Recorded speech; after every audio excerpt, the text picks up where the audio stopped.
నోటిఫికేషన్లు ఇచ్చి నిరుద్యోగుల్ని శాంతపరుస్తారని మేము ప్రశ్నిస్తా ఉన్నాం. ఎందుకంటే ఈ రాష్ట్రంలో మీరు అధికారం చేపట్టక ముందు అనేక హామీలు ఇచ్చారు. మెగా డిఎస్సి భర్తీ చేస్తామన్నారు. మెగా డిఎస్సి అంటే నిరుద్యోగ అభ్యర్థులు కనీసం 25,000కు పైగా మెగా డిఎస్సి ద్వారా ఉపాధ్యాయ నియామకాలు చేపడతారని ఆశిస్తే మీరు 16,347 పోస్టులు ప్రకటించి దాన్ని మెగా డిఎస్సిగా ప్రచారం చేసుకొని పెద్ద ఎత్తున నిరుద్యోగులను నమ్మించి వంచారు. ఇది మెగా డిఎస్సి కాదు, దగా డిఎస్సి అని మీ ముందే మా పార్టీ వైఎస్ఆర్ కాంగ్రెస్ పార్టీ ప్రకటించింది. ఇచ్చిన మీరు పెట్టిన మొట్టమొదటి సంతకం కూడా దాన్ని నెరవేర్చలేక, హామీలు అమలు చేయలేక ఈరోజు నిరుద్యోగుల పాలిట ఒక చాలా దారుణంగా వ్యవహరించి చివరికి చంద్రబాబు నాయుడు గారి జన్మదిన రోజు నోటిఫికేషన్ రిలీజ్ చేశామని పెద్ద ఎత్తున మీరు డబ్బా కొట్టుకున్నారు. ఇది చాలా దారుణమైంది. ఈ రాష్ట్రంలో ఉన్న నిరుద్యోగుల్ని నట్టేట ముంచి వంచే ప్రక్రియకి మరోసారి మీరు శ్రీకారం చుట్టారని మేము ప్రశ్నిస్తా ఉన్నాం. మీరు ఇచ్చిన నోటిఫికేషన్లో పాఠశాల విద్యాశాఖ చాలా మెగా డిఎస్సి పేరుతోటి ఈరోజు క్లియర్గా ఇచ్చింది. ఇందులో మీరేం ప్రకటించారు? ఈ రోజు నుంచి అంటే 20వ తారీఖు నుంచి అప్లికేషన్స్ దరఖాస్తుల ప్రక్రియ ప్రారంభమవుతుంది. ఆ తర్వాత మాక్ టెస్ట్ 25/2025 అంటే మే 20వ తారీఖు మాక్ టెస్ట్ మీరు నిర్వహిస్తారట. హాల్ టికెట్ డౌన్లోడ్ మే 30వ తారీఖు హాల్ టికెట్లు డౌన్లోడ్ ప్రారంభమవుతుంది. పరీక్ష తేదీలు జూన్ 6 నుండి జూలై 6 వరకు. అంటే ఈ రాష్ట్ర చరిత్రలో ఒక నెల రోజుల పాటు ఏ పరీక్షలు నిర్వహించలేదు. ఒకవేళ ఇది ఆన్లైన్లో మేము నిర్వహిస్తున్నాం కాబట్టి 1 మంత్ టైం తీసుకుంటున్నామని ప్రభుత్వం చెప్పొచ్చు. ఒక నెల రోజుల టైము డిఎస్సి పరీక్షలు ఆన్లైన్లో నిర్వహించడానికి మీకు నెల రోజుల సమయం అవసరమా అని మేము ప్రశ్నిస్తా ఉన్నాం. మీరు ఈ ప్రక్రియని వేగవంతంగా జరపకుండా డిలే ప్రాసెస్ చేయడం కోసం మీరు ఎంచుకున్న ఒక మార్గమే ఈ నెల రోజుల పాటు డిఎస్సి పరీక్షలు నిర్వహించడం కోసం ఒక ప్రక్రియగా మేము భావిస్తా ఉన్నాం. మీకు ఒక సాకు కావాలి కాబట్టి దీన్ని ఒక సాకుగా మీరు చూపించుకుంటున్నారు. నెల రోజుల పాటు ఈ రాష్ట్ర చరిత్రలో డిఎస్సి పరీక్షలు నెల రోజులు నిర్వహించిన చరిత్ర ఏ రాష్ట్ర ప్రభుత్వానికి లేదు, ఏ రాష్ట్ర ముఖ్యమంత్రికి లేదు, ఏ రాష్ట్ర విద్యాశాఖ మంత్రికి లేదు. మీకు నారా లోకేష్ గారికి, చంద్రబాబు నాయుడు గారికి ఉంటుందనేది మేము తెలియజేస్తాను. అదేవిధంగా ఇప్పుడు అభ్యంతరాల స్వీకరణ కానీ, తుది విడతలు కానీ, మెరిట్ జాబితాలు కానీ ఎప్పుడు ఇస్తారు? తుదికి విడుదల చేసిన 7 రోజుల తర్వాత మెరిట్ జాబితా ప్రకటిస్తామని మీరు పేర్కొన్నారు. మరి మెరిట్ జాబితా ఇచ్చిన తర్వాత మీరు నియామక పత్రాలు ఎప్పుడు ఇస్తారు? అలాట్మెంట్ ఆర్డర్ ఎప్పుడు ఇస్తారు?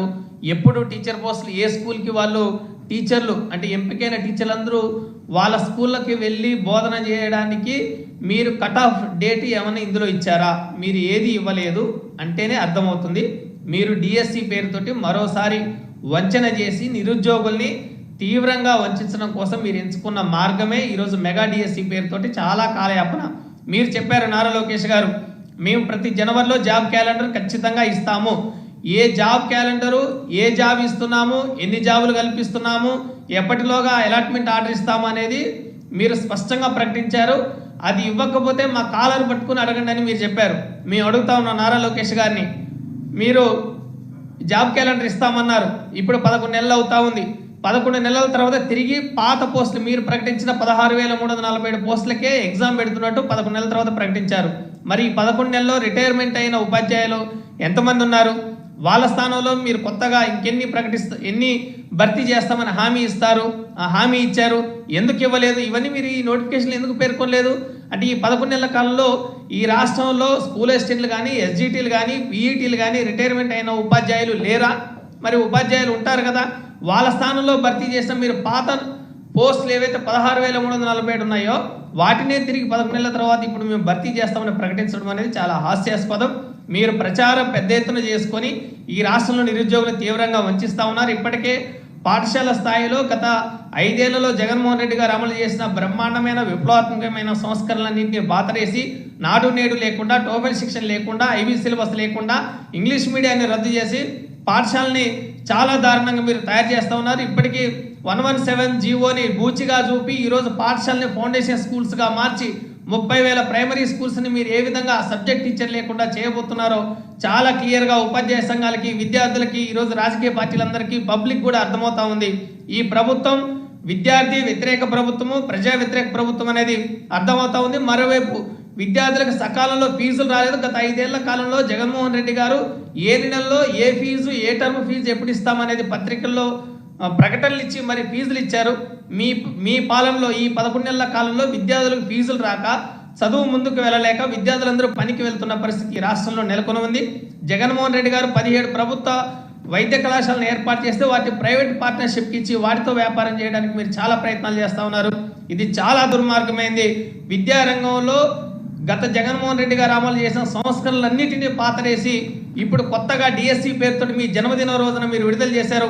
అయ్యా చంద్రబాబు నాయుడు గారు, లోకేష్ గారు, పవన్ కళ్యాణ్ గారు, మీరు ప్రతిరోజు మీ పుట్టినరోజులు జరుపుకోండి, మా నిరుద్యోగులకు ఏదైనా ఉద్యోగాలు వస్తాయేమో అనేది ఈరోజు నిరుద్యోగులు ఎదురు చూస్తూ ఉన్నారు. 20 లక్షల ఉద్యోగాలు ఇస్తాము, అప్పటి వరకు 3,000 రూపాయలు నిరుద్యోగ వృత్తి ఇస్తామని మీరు ఇచ్చిన హామీ 11 నెలల కాలంలో ఒక్క రూపాయి కూడా మీరు నిరుద్యోగులకు ఇవ్వలేని ఒక దయనీయమైన పరిస్థితిలో ఈ రాష్ట్రం ఉంది. కాబట్టి ఇది నిరుద్యోగుల వ్యతిరేక ప్రభుత్వము.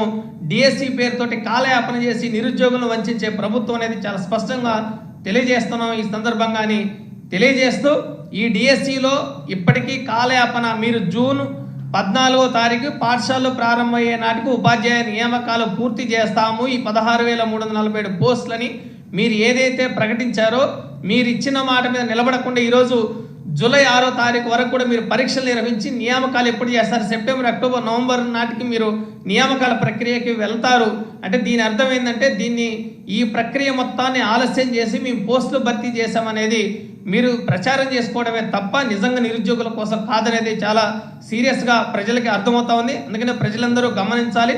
చంద్రబాబు చేస్తున్న ఫీట్లు కానీ, స్టంట్లు కానీ, నారా లోకేష్ గారు చేస్తున్నవి ఇవి విద్యారంగాన్ని ముందుకు తీసుకెళ్లే కాదు, అభివృద్ధి చేసేది కాదనేది ఈ సందర్భంగా తెలియజేస్తూ, మెగా డిఎస్సి పేరుతోటి మీరు ఆడుతున్న ఈ దొంగ నాటకాలు ఇప్పటికైనా ఆపి